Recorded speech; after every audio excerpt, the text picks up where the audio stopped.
All right, folks. Thank you so much for joining our session today called Scale Without Chaos, Playbook for the Agentic Enterprise. It's our typical forward-looking statement, which I don't think applies directly.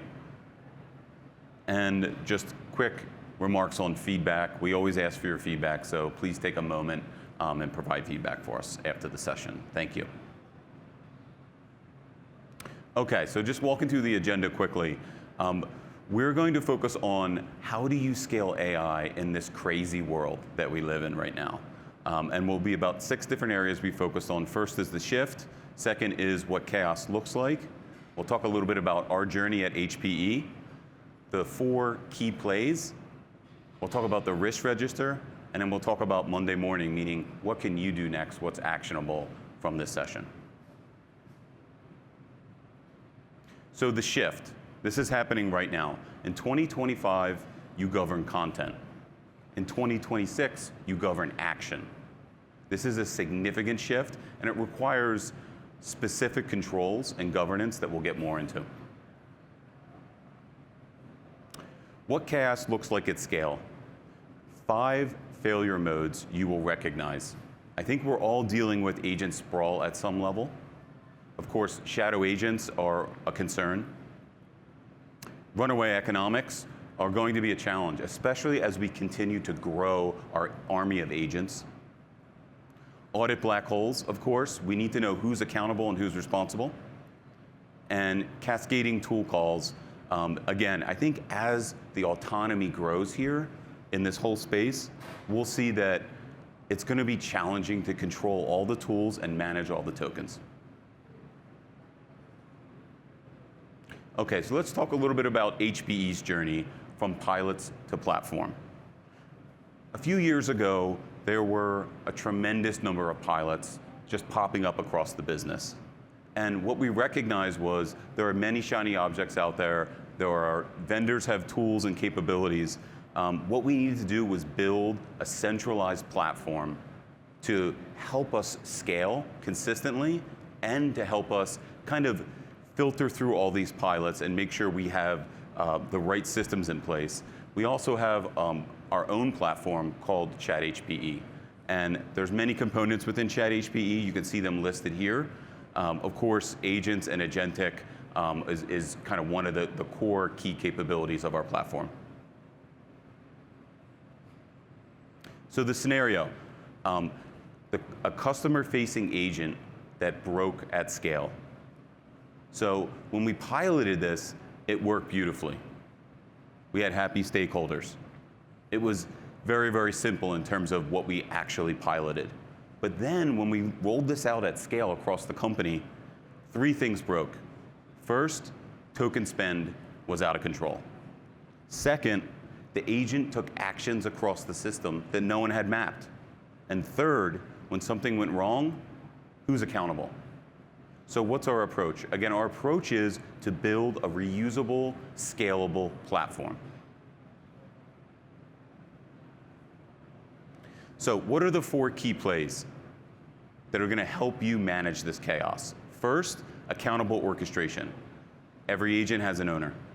The second, governance as pipeline, not as a gate. Governance can actually be your accelerator. ROI discipline is extremely important, of course. We need to understand how our investments are returning capital back to the business. And fourth is oversight as acceleration. Again, observability and evals are absolutely critical, particularly as you start scaling and get into more autonomous capabilities. So let's talk about each one of these plays. What's the anti-pattern here? For example, we built a Slack pod and lost control. Every agent has an owner, a scope, a budget, and a kill switch. Those are the requirements for every single agent that we're building in the enterprise.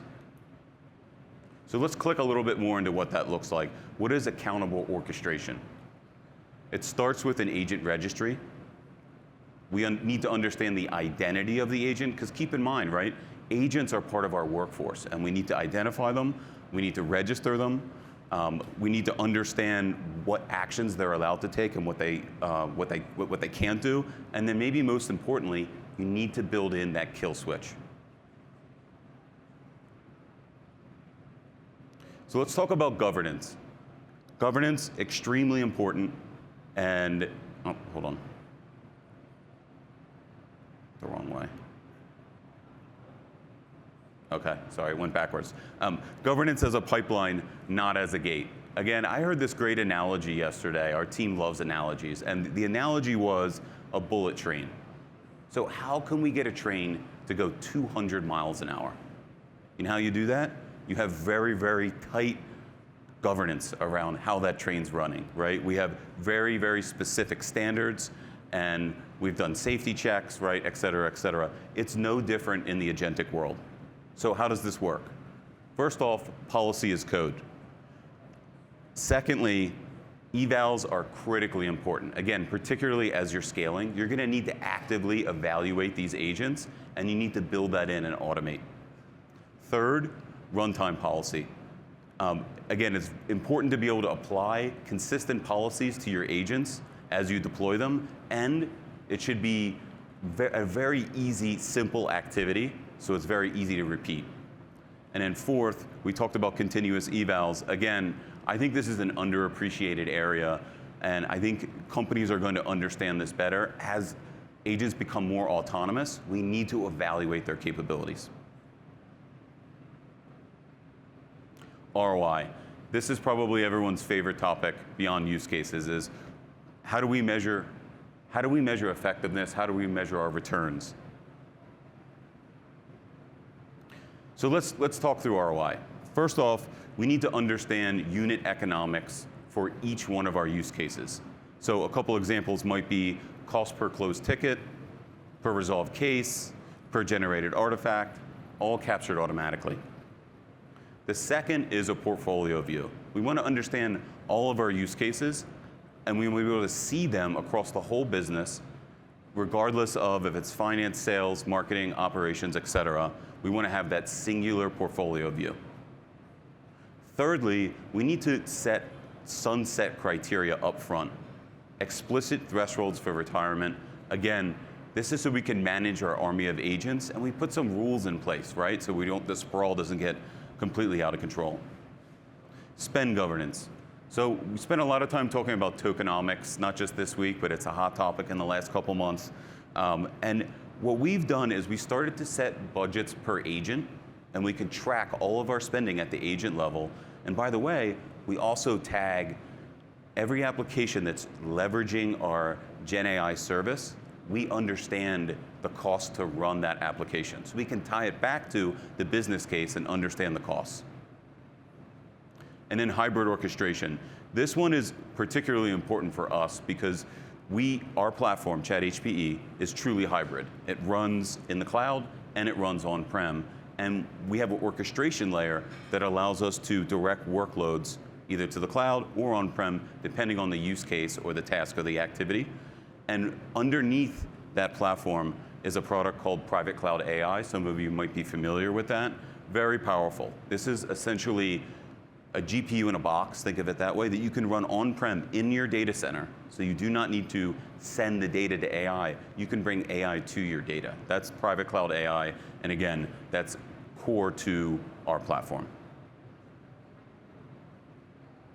Oversight as acceleration. Again, we talked about evals, but overall observability and policy management are going to be critically important in the future. Right now, there are a lot of personal agents, but as we start to build multi-agentic applications and there's more autonomy, this is going to be much, much more important in the years to come. So let's break that down a little bit. First, the agent ops lifecycle is extremely important. And especially when you're thinking about multi-agentic applications or you're starting to transform a whole value stream, very, very important. Trust dashboard. So again, observability, very important, but understanding more specifically reliability, drift, cost, and policy valuations. 3, inherited controls. So every new agent inherits an identity and a policy. And again, that allows us to scale quickly and consistently with policies we can reuse and apply to agents. 4th, fast incident response. Investigate in minutes, rollback in seconds, lessons in the registry. These are all things that we're we're doing right now at HPE.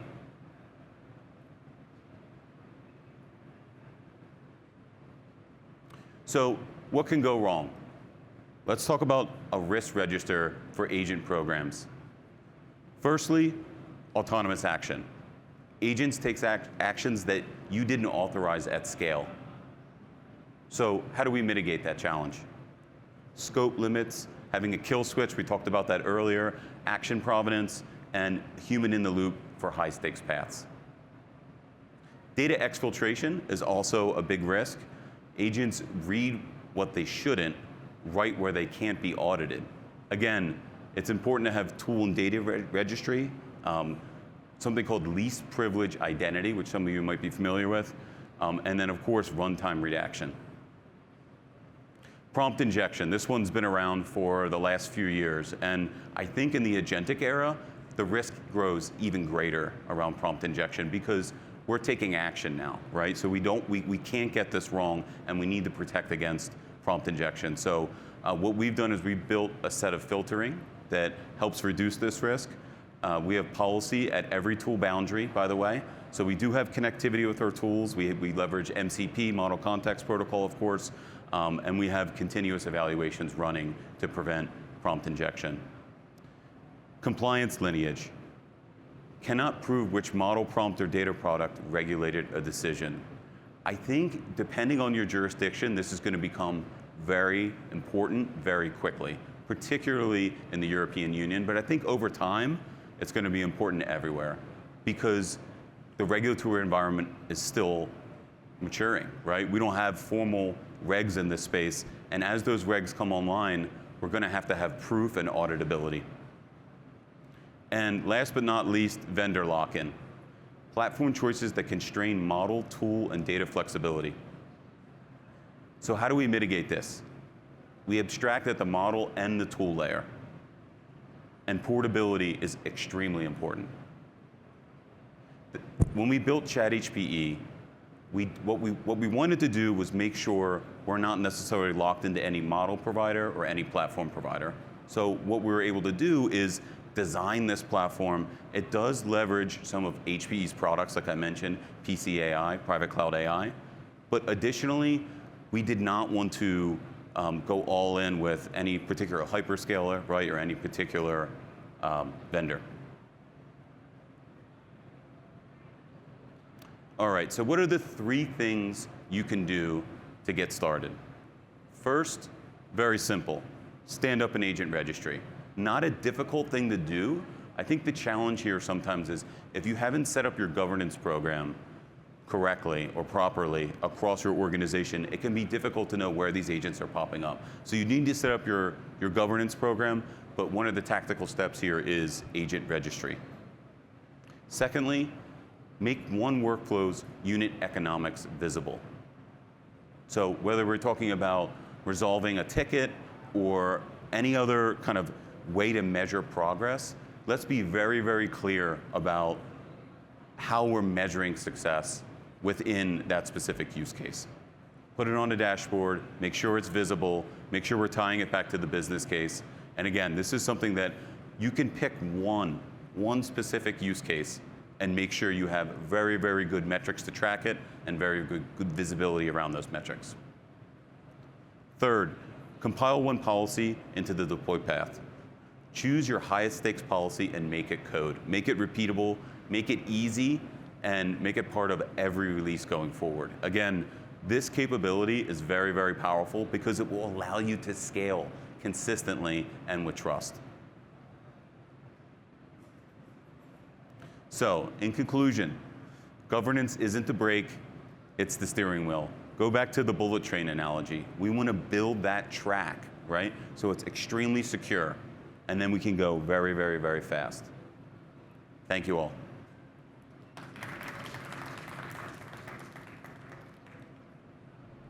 These are some related sessions for anyone who's interested, so please join us. A couple of these already happened, I think, actually. And again, thank you. If you have any questions, I will be over here. So thanks for joining.